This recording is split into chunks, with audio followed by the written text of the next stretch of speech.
Here are a couple of practice tips for your Copland hoedown excerpt. All right. So the first thing is,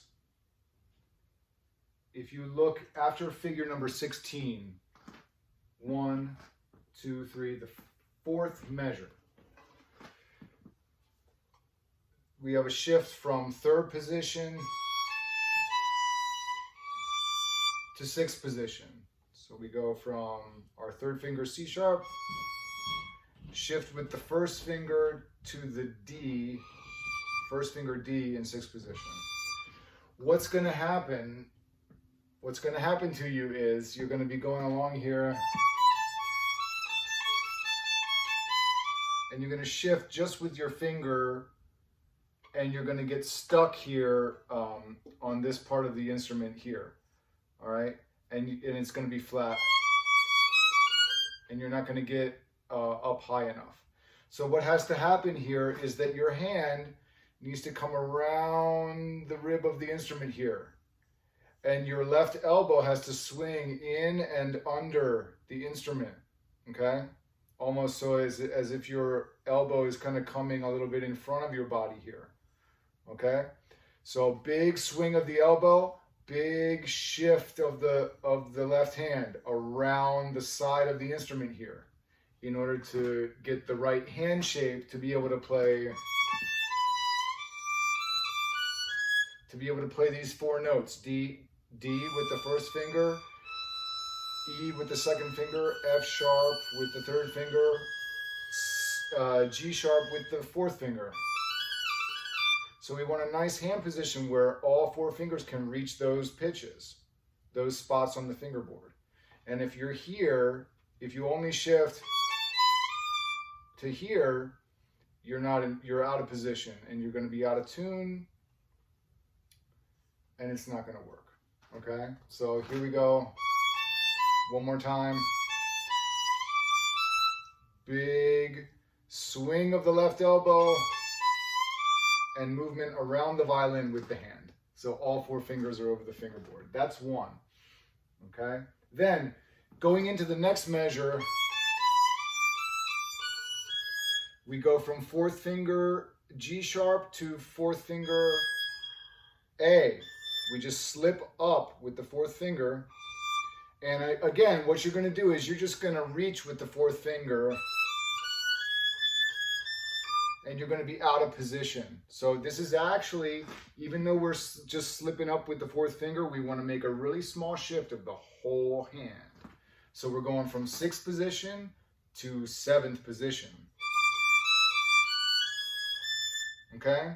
So if you can see, one more time, the whole hand shape moves slightly up. And then we have this hand, the hand shape for these four notes: E, F sharp, G sharp, A. So one step up from where we were in the previous measure in sixth position. All right. So it's a real shift. It's not just a reach with the fourth finger. Good. Now let's look at these. The real tricky part is these last three measures before figure 17.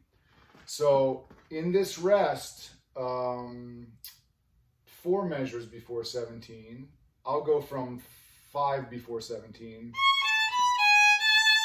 Now we have our rest. We have to go here from second position, where we end up, to seventh position, where we were just a minute ago. All right. We have to find our first finger E on the E string in seventh position from here.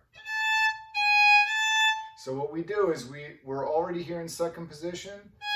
We have our first finger G sharp. So we want to have this imaginary shift from that G sharp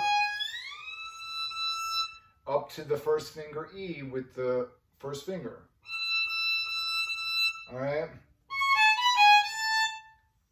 So you do that during the silence, and you do that without the bow.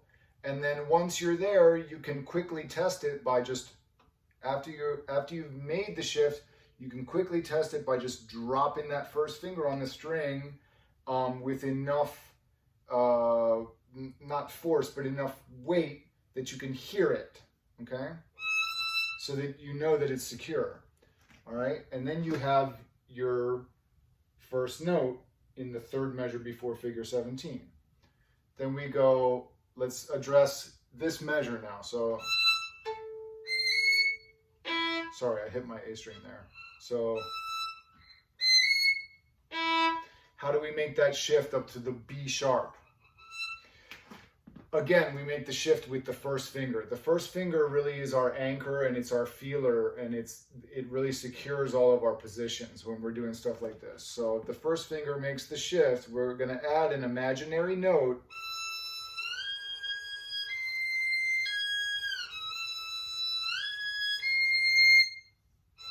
So it's kind of like an augmented triad, isn't it? So we shift to a G sharp. So we go E, first finger E, shift to first finger G sharp, and then drop the third finger on the B sharp. And then we have, all right? So we take the imaginary note away now. Important that the third finger is in place before the bow moves on that up bow. So we go in slow motion, we go down, shift, drop the third finger, and then up bow. And then down to first position. All right? So, and then again, for this last measure before 17, we have to find our first finger E in 7th position again, which is not a note that we actually have to play, but it's the note and the spot on the fingerboard with the first finger that we use to secure the G sharp. So we shift this time from first position. So the imaginary shift to 7th position will be F sharp, first finger to first finger E. That shift of a minor 7th there. And then drop the third finger on the G sharp.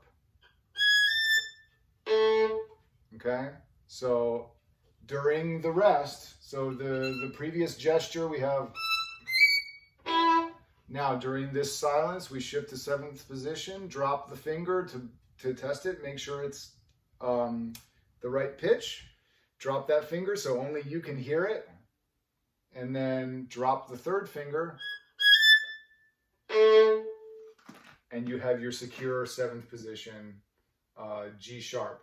Rather than just trying to pick that G sharp out of nowhere, that is the method to really secure it. Let's just talk about one more thing, which is the distance between the third and fourth fingers here.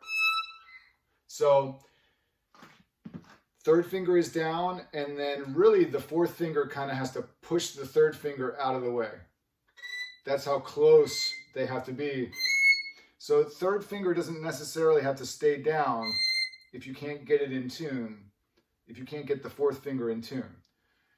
All right, so in order to get that really tight half step way up there on the fingerboard, fourth finger has to push the third finger out of the way. And same thing here. Not to the same extent, but still, fourth finger has to push the third finger out of the way to really get that tight half step. All right, hope that helps.